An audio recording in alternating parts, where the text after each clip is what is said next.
Hola, qué gusto saludarlos. Soy Ricardo Isaac. Estás en la breve historia. Tómate una agüita fresca de Jamaica, de limón, de lo que tú quieras, o como tu servidor con un buen café para disfrutar juntos esta breve historia.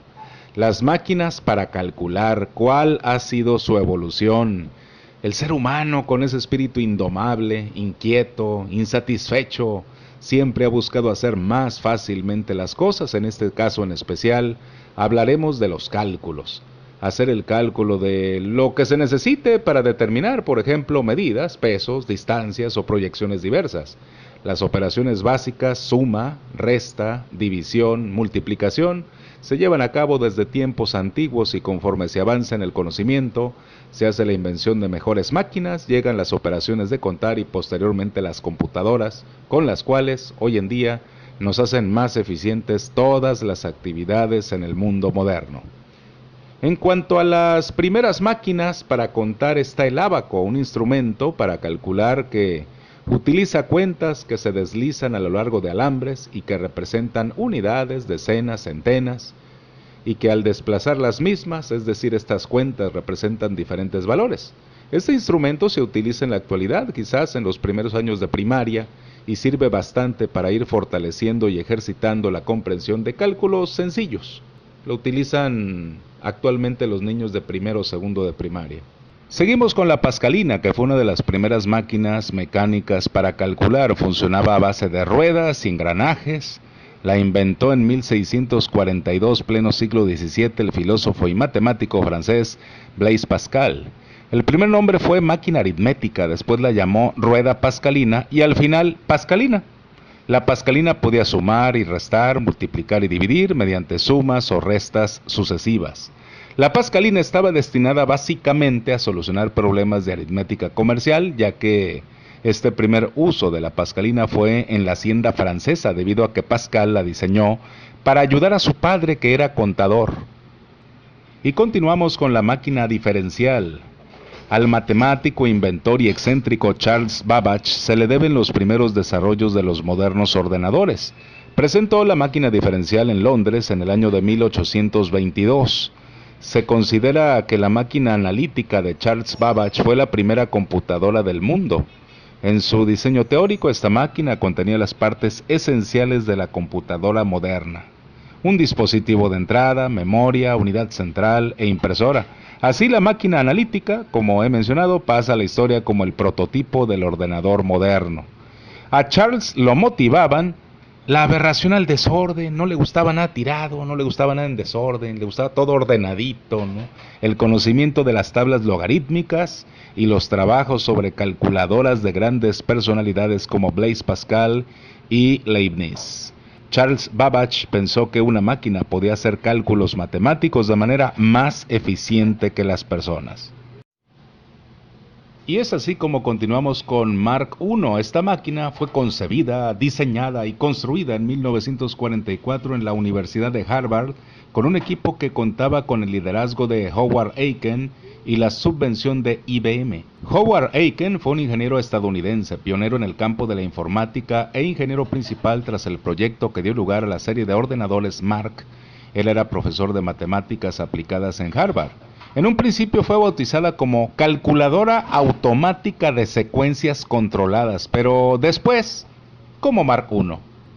En 1944 fue utilizada para realizar cálculos de tabla de balística, trayectoria de misiles durante el final de la Segunda Guerra Mundial. Recordemos que la Segunda Guerra Mundial fue de 1939 a 1945 y era una super máquina. Medía 15.5 metros de largo y 2.40 de ancho y de alto 60 centímetros. Pesaba nada más 5 toneladas. Esta máquina hacía operaciones de suma en segundos, multiplicación en 6 segundos, una división en 15. Desde luego esto era lento, esto era muy lento, pero para aquellas décadas del siglo pasado era un gran avance. Esta máquina se utilizó hasta 1959. Vamos con ENIAC, construida en Pensilvania por John Presper Eckert y William Mauchly. Considerada la primera computadora electrónica y digital, pesaba 27 toneladas, requería todo un sistema de aire acondicionado por elevación de temperatura a 50 grados. Algunos dicen, rumores, ya ve cómo son algunas personas, historias extrañas, que había apagones cada vez que la ENIAC entraba en funcionamiento, pero no se ande creyendo, ¿no? La computadora podía calcular trayectorias de proyectiles, lo cual fue el objetivo principal de su construcción. Esta máquina era capaz de realizar 500 sumas y 300 multiplicaciones por segundo. Con su economía volcada en la Segunda Guerra Mundial, Estados Unidos desarrollaba uno tras otro proyectos militares secretos. En aquellos tiempos, la Segunda Guerra Mundial, el gobierno lanzó un concurso con el propósito de sustituir a estas personas por máquinas, y entonces se cumplen 76 años desde que ese ordenador primigenio fuera presentado ante el gran público. Vamos con EDVAC. La EDVAC, calculador discreto electrónico automático variable. La EDVAC fue una de las primeras computadoras electrónicas. A diferencia de la ENIAC, no era decimal sino binaria y tuvo el primer programa diseñado para ser almacenado. Así como la ENIAC, la EDVAC fue construida por el Laboratorio de Investigación de Balística de Estados Unidos de la Universidad de Pensilvania. El diseño de la EDVAC fue desarrollado aún antes de que la ENIAC fuera puesta en marcha y tenía la intención de resolver muchos de los problemas encontrados en el diseño de la ENIAC. Comenzaron en 1944 a desarrollarla, pero hasta 1949 no estaba preparada. La computadora ENIAC es de 1966.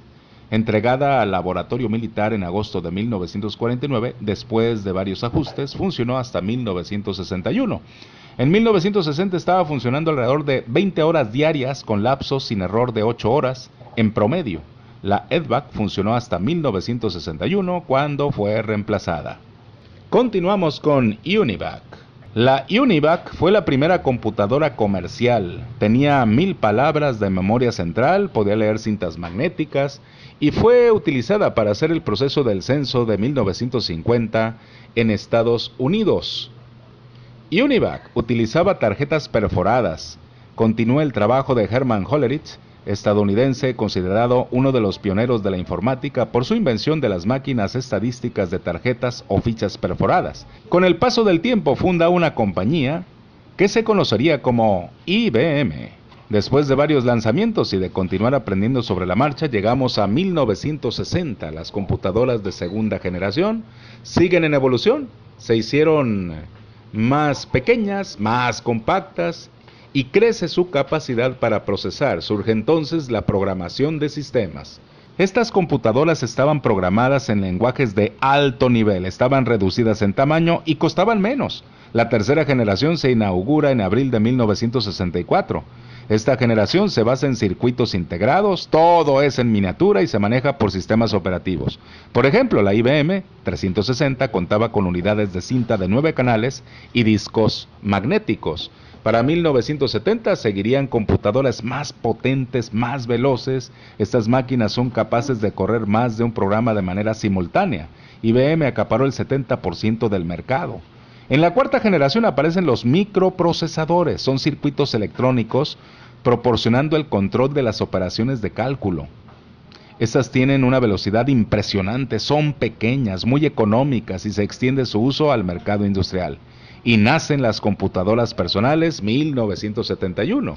Para 1976, Steve Wozniak y Steve Jobs inventan la primer microcomputadora de uso masivo y forman la compañía Apple. Entre 1984 y 1987 se incrementan las ventas de las computadoras personales con una aceptación enorme. Con estas innovaciones surgen nuevas aplicaciones como hojas de cálculo, procesadores de palabras, presentaciones. La industria del software crece y así llega la fundación de Microsoft y sus sistemas operativos con Bill Gates. Y bueno, pues como nos podemos dar cuenta, conforme las computadoras se hicieron más poderosas y más pequeñas, fueron avanzando de generación. Hoy en día existen hasta 5 generaciones de computadoras, sin embargo hay quienes mencionan hasta una 8ª generación, muy futurista, muy de ciencia ficción. Haciendo un recorrido rápido de esta evolución, mencionamos a la primera generación desde 1940 al 56, computadoras de válvulas de vacío. En la segunda generación, desde el 56 hasta el 63 de 1900, computadoras de estado sólido con transistores. La tercera generación, de 1964 hasta 1971, en el 71 yo tenía un año. Computadoras de estado sólido con circuitos integrados. En la cuarta generación, desde ese 1971 hasta el presente, computadoras de estado sólido con microprocesadores. En la quinta generación y transcurriendo, la computación cuántica, la inteligencia artificial. En la sexta, la séptima y octava generación, algunos autores incluso llevan esta evolución de las máquinas de calcular, de las computadoras, más allá de estos días.